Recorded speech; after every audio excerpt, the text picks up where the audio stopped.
Bonjour les taureaux, bienvenue sur Guidance Bienveillante, j'espère que vous allez bien. On va faire nos petites émotions pour le mois de mars 2026 avec les breloques, évidemment.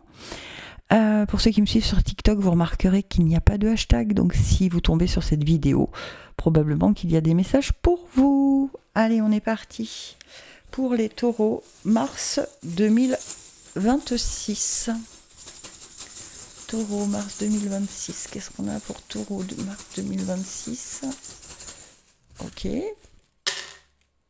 Ok. Waouh. Oh, oh, oh, oh, oh. Ok. Alors, on a le signe de l'infini dans famille et foyer et amour et création.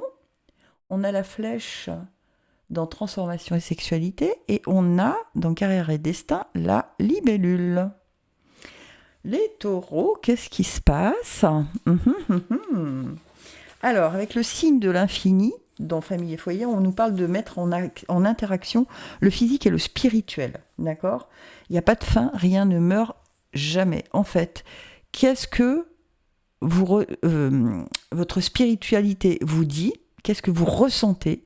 Et ressentez-le dans votre corps. En fait, en gros, c'est un peu soyez honnête avec vous-même.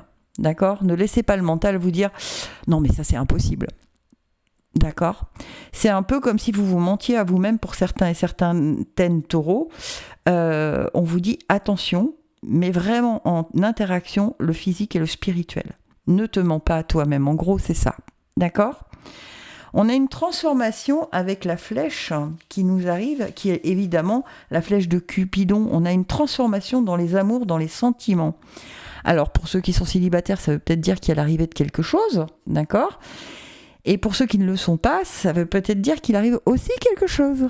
Je dis ça, je dis rien, mais enfin, on a quand même Cupidon qui s'invite dans la transformation. Et si vous lisez le mot, je ne vais pas le dire parce que sinon, je risque d'être banni, mais vous arrivez peut-être à le lire.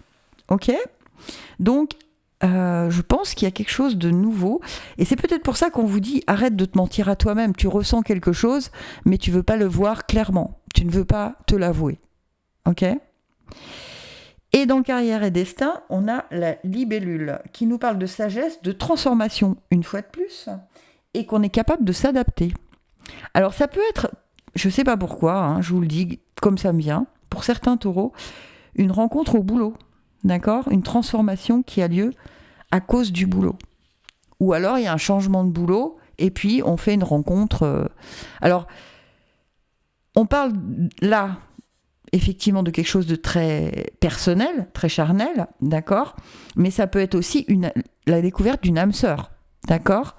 Parce que pour les guides, l'amour est inconditionnel. Je vais y arriver. Ok? Donc, ça peut être aussi que vous allez enfin rencontrer votre âme sœur qui n'est pas forcément votre conjoint, votre conjointe. Ça peut être une meilleure amie, enfin une amie qui va se révéler être comme une sœur ou un ami qui va se révéler être comme un frère. Voilà, ok?